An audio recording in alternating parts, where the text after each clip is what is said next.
Good day, sir and madam. I'm Hurley Pilio. I live in Barangay Ginapas, Pututan, Iloilo. I'm 36 years old. I'm single. I graduated at Pututan College of Art and Sciences. What course? High school graduate. No, in college. No, ma'am. So only high school. So you don't go to college. I did not. So after high school, what did you do? I work as a babysitter and household chores. So you work as a house helper. Yes, At ma'am. the same time, you are carrying their baby there. How many children your employer have before? One child. Only one child. And how old is the child when you start working with that family? How old is the child? Infant, 0 old. You mean to say from birth? From Newborn. to 7 years old. Also, you've been there for 7 years. Yes. Okay. How many are they in the house? How many person you are For, serving? 3 adults and 1 child. Okay. And your mom, sir, one child. Who is the other one adult? Their father. But still, the father or the grandfather? Grandfather. How old still young? 60. Okay. And able. Yes. Okay. So, most of your work there, the priority is the baby.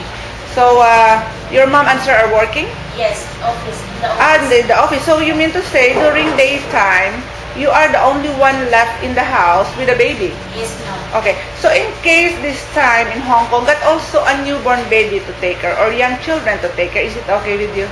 Yes, ma'am. No problem. Okay. So, can you cook? Yes, ma'am. How good are you in cooking? I know how to cook Filipino food. Okay. And I'm willing to learn Chinese food also. Okay. If there is instruction in cooking or a recipe book, can you follow? Yes, ma'am. Okay. So, how about other houseworks? Yes, ma'am. I know also how to clean the house, ironing clothes, and washing clothes. And washing also the dishes. Okay. So, at present, are you working or not? Do you have a work now?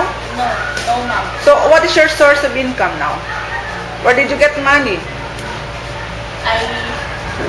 From my family, then from my sister. What is why? Well, your sister is the one supporting you Yes. now. So that's why you want to work and earn for yourself. Yes, ma'am. But you are single. Do you have a child? No, ma'am. So no family to support. Why do you need to earn? I earn for my future. Okay. No plans of getting married? No, ma'am. As of now, not yet. So how long are you going to work in Hong Kong? Your plans? If I Given a chance? a chance for 2 years or... Of course, because you need to finish the 2 years. Yes, ma'am. So if given an opportunity to work for more than 2 years, are you okay with that? Yes, ma'am. Okay. So what can you promise to the employer if they will hire you? I promise to finish my contract and give the best and hardworking. Thank you.